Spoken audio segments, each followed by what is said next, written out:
जय हिंद दोस्तों। आइए हम लोग चैप्टर फर्स्ट के ऑब्जेक्टिव क्वेश्चन के बारे में जानते हैं। जैसे कि पहला क्वेश्चन आपका दिया हुआ है यहाँ पे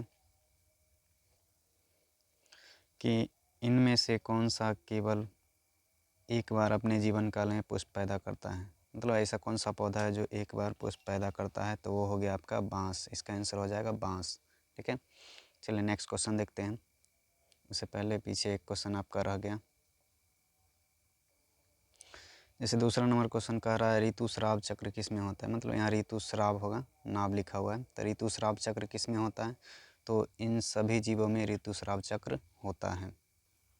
आइए नेक्स्ट क्वेश्चन देखते हैं। तीसरा नंबर क्वेश्चन कह रहा है कि मनुष्य के युग्मक में गुणसूत्र की संख्या कितनी होती है। तो मनुष्य के युग्मक में, जैसे आपको पता होगा, मनुष्य के युग्मक में गुणसूत्र की संख्या 23 होती है। आइए नेक्स्ट क्वेश्चन देखते हैं। अगला क्वेश्चन है कि इनमें से कौन अंड प्रजक प्राणी है। मतलब इनमें से कौन सा जीव है जो अंडा देता है। तो आप लोग को पता होगा कि मुर्गी, सांप, मगरमच्छ सभी अंडे देते हैं, तो इसका आंसर हो जाएगा सभी, डी नंबर। नेक्स्ट क्वेश्चन 5वां है, जब निषेचन जीव शरीर के बाहर होता है तो उसे क्या बोला जाता है। तो जब जीव शरीर के बाहर होगा तो बाह्य निषेचन उसे कहेंगे। चलिए आगे नेक्स्ट क्वेश्चन कहते हैं। 6 नंबर क्वेश्चन कह रहा है युग्मक स्थानांतरण हो सकता है किसके द्वारा। तो जल, वायु, हवा, इन सभी के द्वारा। तो युग्मक का स्थानांतरण सभी के द्वारा होता है। नेक्स्ट क्वेश्चन है, निम्न में से किसमें बाह्य निषेचन होता है। तो बाह्य निषेचन मेढक में होता है, हिरण, मनुष्य, घोंघा ये सब में नहीं होता है।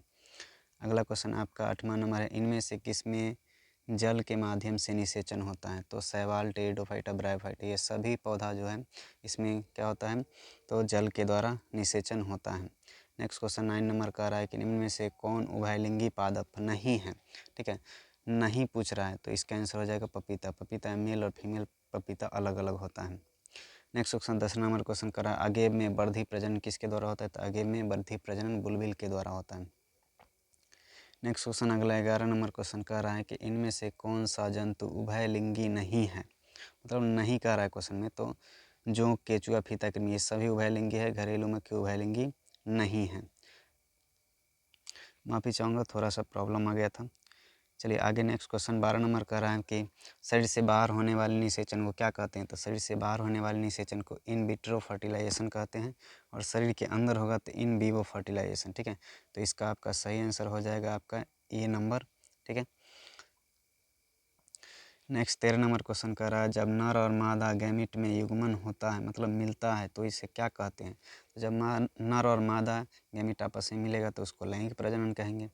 नेक्स्ट क्वेश्चन 14 नंबर का नाम मध चक्र किस में होता है। तो जितना भी जंतु है उसे मध चक्र होता है। जैसे में आपका हो गया गाय, भैंस, कुत्ता, इन सभी, तो इसका आंसर हो जाएगा सभी। ठीक है, जैसे बंदर वगैरह में नहीं होता है, बंदर वगैरह में ऋतुस्राव चक्र होता है। नेक्स्ट क्वेश्चन 15 नंबर का है, उच्च श्रेणी के पौधों में निषेचन होता है। मतलब उच्च वर्गीय पौधा में कैसा निषेचन होगा, तो उसमें आंतरिक निषेचन होता है। इंटरनेट इशू होने के कारण थोड़ा सा प्रॉब्लम आ जाता है।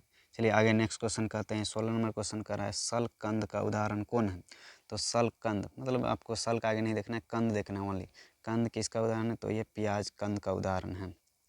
नेक्स्ट क्वेश्चन अगला कर रहा है कि स्तनधारी एवं निषेचन कहाँ होता है। तो जाहिर सी बात है, आप लोगों को पता होगा कि स्तनधारी एवं निषेचन फैलोपियन नलिका में होता है। नेक्स्ट क्वेश्चन कर रहा है आपका प्राकृतिक अनिषेक जनन पाया जाता है। ठीक है, मतलब बिना निषेचन के, मतलब नहीं, निषेक मतलब निषेचन, जनन मतलब नए जीव का निर्माण। ठीक है, बिना निषेचन के ही क्या होगा, नए जीव का निर्माण होते हैं। किस में होता है, मधुमक्खी में होता है। नेक्स्ट क्वेश्चन अगला कर रहा है, द्विनिषेचन का परिणाम हो सकता है। द्विनिषेचन के परिणाम में क्या बन सकता है। ठीक है, तो इसका आंसर हो जाएगा भ्रूणपोष।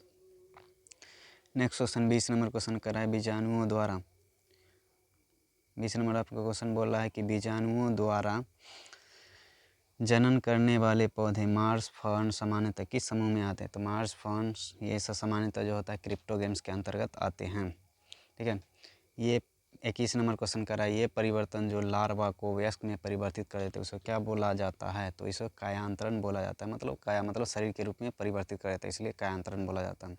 22 नंबर क्वेश्चन आपका कह रहा है, भ्रूणपोष में कितने क्रोमोसोम होते हैं। तो भ्रूणपोष में 3 क्रोमोसोम होते हैं, मतलब 3n क्रोमोसोम होते हैं।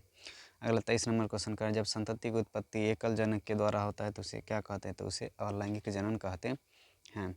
नेक्स्ट क्वेश्चन 24 नंबर आपका बोला है कि इनमें से कौन सा नारीयुग्मक से संयोजन से भ्रूणपोष बनता है, तो वो द्वितीय केंद्रक के मिलने से बनता है। भ्रूणपोष का निर्माण द्वितीय केंद्रक के मिलने से होता है। अगला क्वेश्चन 25 नंबर का है स्तनधारियों के शुक्राणु के मध्य में क्या पाया जाता है। याद रखिए मध्य, माँ से मध्य और माँ से माइटोकॉन्ड्रिया, ठीक है। तो इसका आंसर हो जाएगा माइटोकॉन्ड्रिया। नेक्स्ट क्वेश्चन 26 नंबर का है चमगादड़ द्वारा परागण क्या कहलाता है। तो चमगादड़ द्वारा परागण जो होता है उसको बोला जाता है कैरेप्टोफिली, ठीक है। जल के द्वारा होगा तो उसको बोलेंगे हाइड्रोफिली, ठीक है।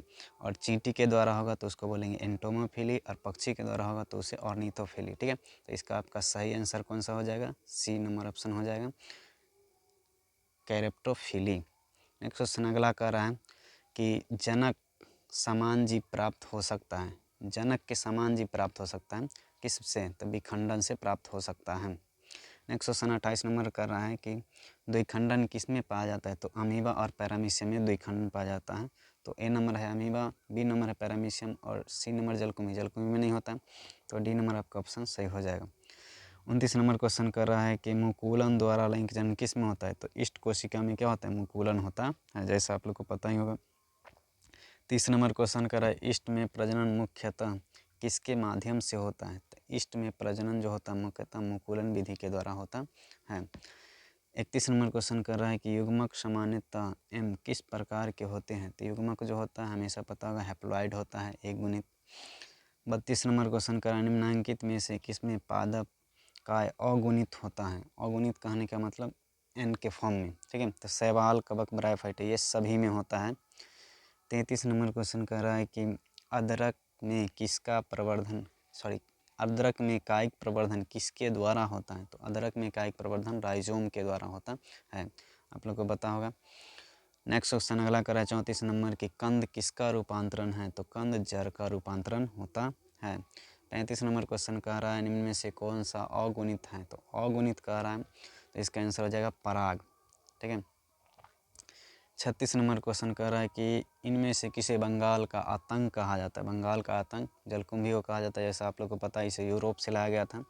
जब इसे जलाशय में लगाया गया था नया वातावरण पा करके काफ़ी वृद्धि किया था और बंगाल में आतंक का कारण बन गया था, क्योंकि ये जल के अंदर कैसे ऑक्सीजन खींच लेता था, जिस कारण जलीय जीव की मृत्यु हो जाती थी।